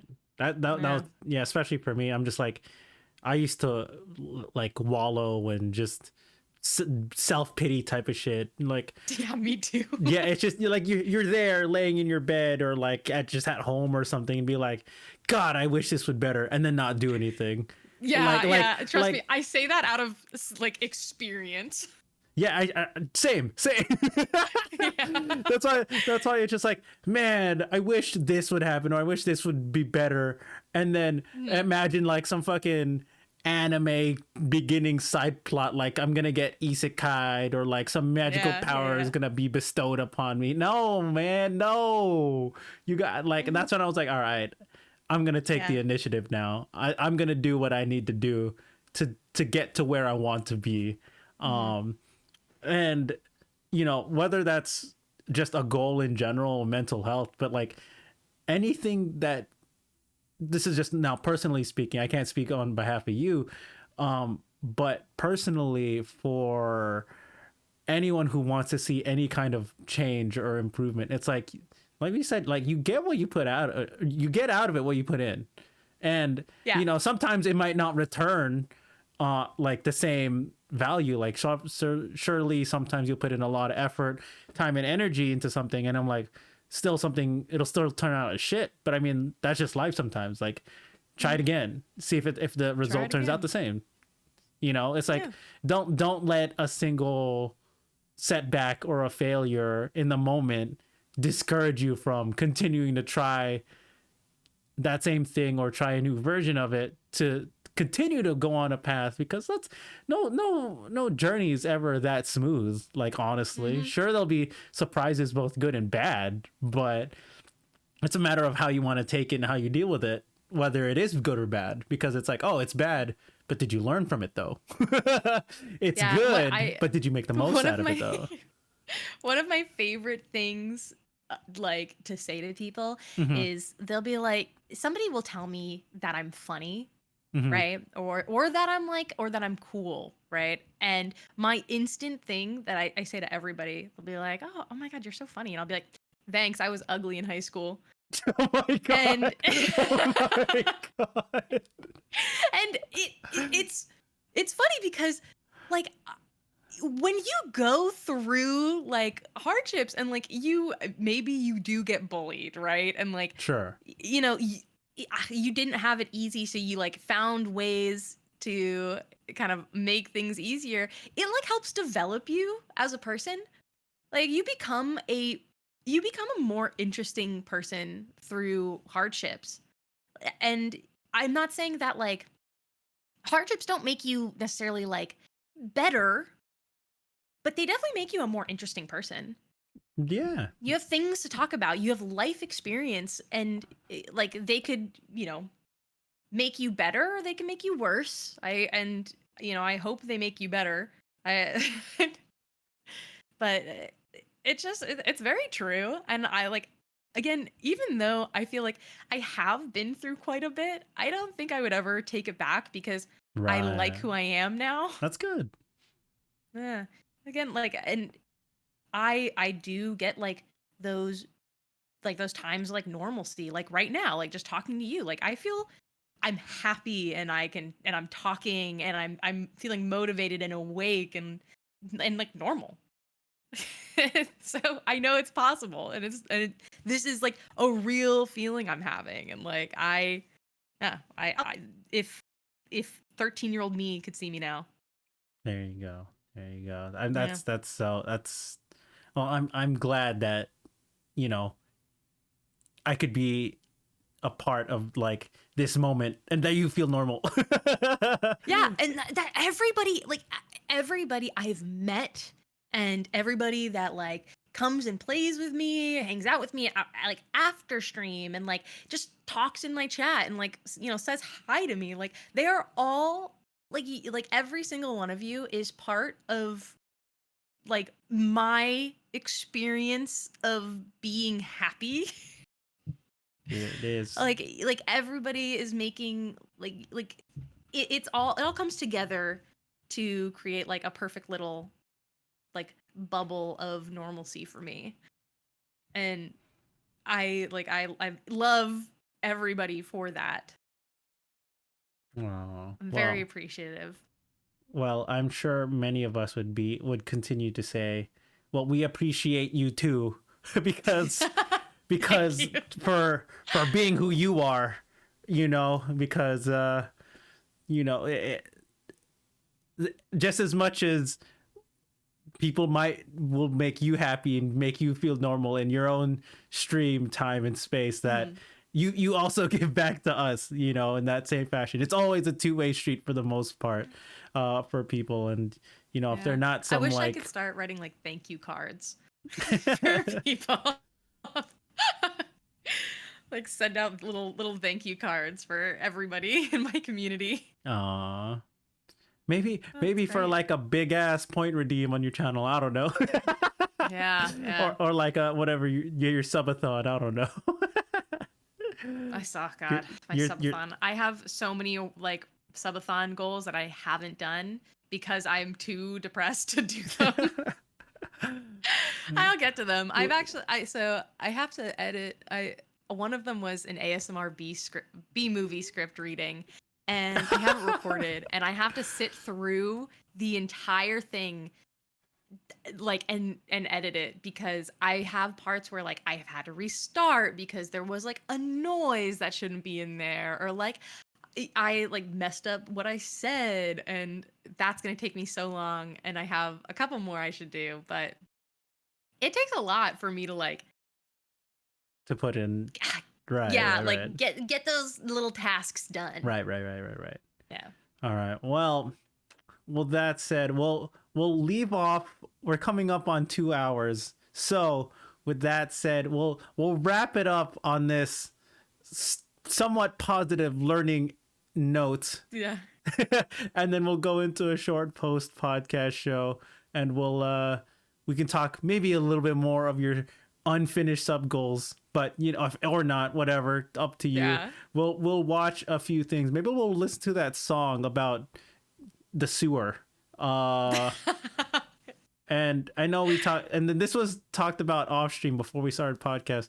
Xarina got a new mattress. So then, if you know the Key and Peele skit, when he goes to buy a new mattress in the store and has to test out every bed, the C Poppy one. I still haven't seen it. We'll watch that on I'm the post excited to watch podcast. it. Yeah. Yeah, so we're gonna watch that, and then of course stick around for Serena's special Aura as all Special edition. yeah, as all new first time podcast guests do in the post podcast show. It's like a 90% of people on podcasts do it, so yeah. Okay. With This is great. I feel like I could talk for like another 3 hours. I know.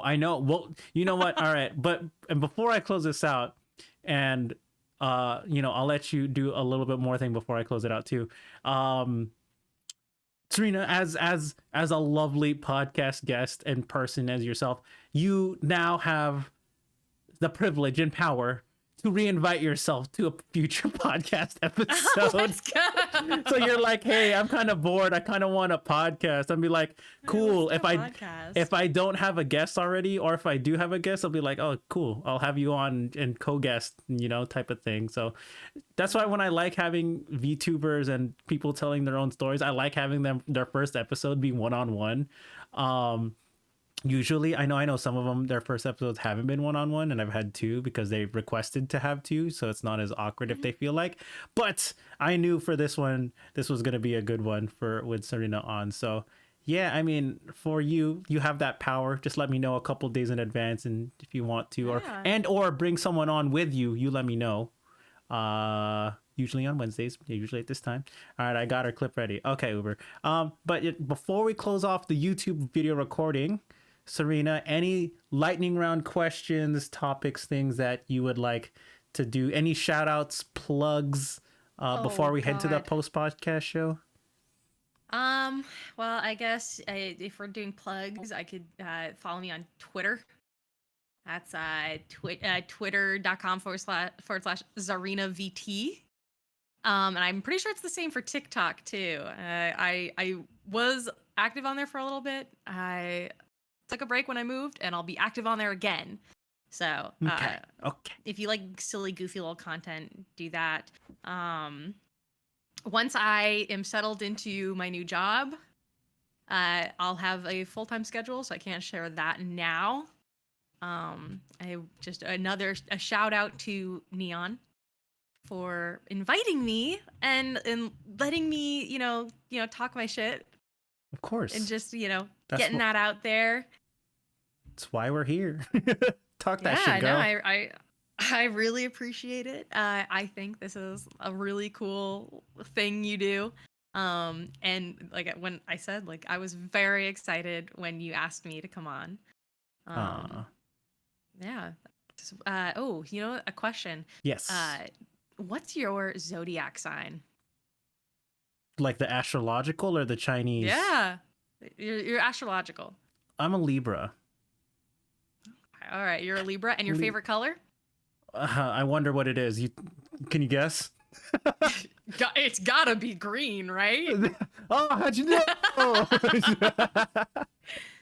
It's orange. It's what orange. What a Nardo ass color. What does that mean? What's Nardo? When I was in high school, I got a Naruto. You don't know who Naruto Uzumaki is? Oh, Naruto. I was like Nardo. I went, what the hell is Nardo? Naruto. Yeah, Naruto. Yeah. Fun fact. When I broke my arm in high school, I got an orange cast because I was really into Naruto at the time. Fun fact, I was big into Naruto. His birthday is the day before mine. Yeah. Oh, so you're basically him. Is what I'm hearing. Yeah, dude. That's what it is. October 11th, my birthday. Naruto, October 10th. Let's go. I like that your favorite color is orange and your hair is orange, and my favorite color is blue and my hair is blue. Yes. This was an uncompromised color when I was making my model for myself. I went, yeah. It's got to be orange. If it ain't orange, I don't want it. I have a color swap on my model. Oh yes, I know. Yeah, that I did just for funsies. But it's like blue is my favorite color, and then pink is like the closest second you can possibly imagine. Okay. Wonderful. Yeah. Pink and light of both. Okay. Yeah. Got it. All right. Well, anything else that you want to say before we wrap up the YouTube video and we head to the post podcast show for a bit? I don't think so. All righty then. Well, thank you for watching. If you watched on YouTube, what's it? If you watched, good job watching all the way through. Also, comment your favorite Pokemon. There you go. Comment your favorite Pokemon. There you go. Listen to her. Yeah. There you go. All right. With that said, see you in the post podcast show. If you want to watch that, the VOD will be on my Twitch channel. Everything that Xarina is going to be linked in the description. We don't watch too many things, but if you watch it back, there you go. Good job. Say bye. Say bye, YouTube. Say bye, YouTube, Xarina. Goodbye, YouTube.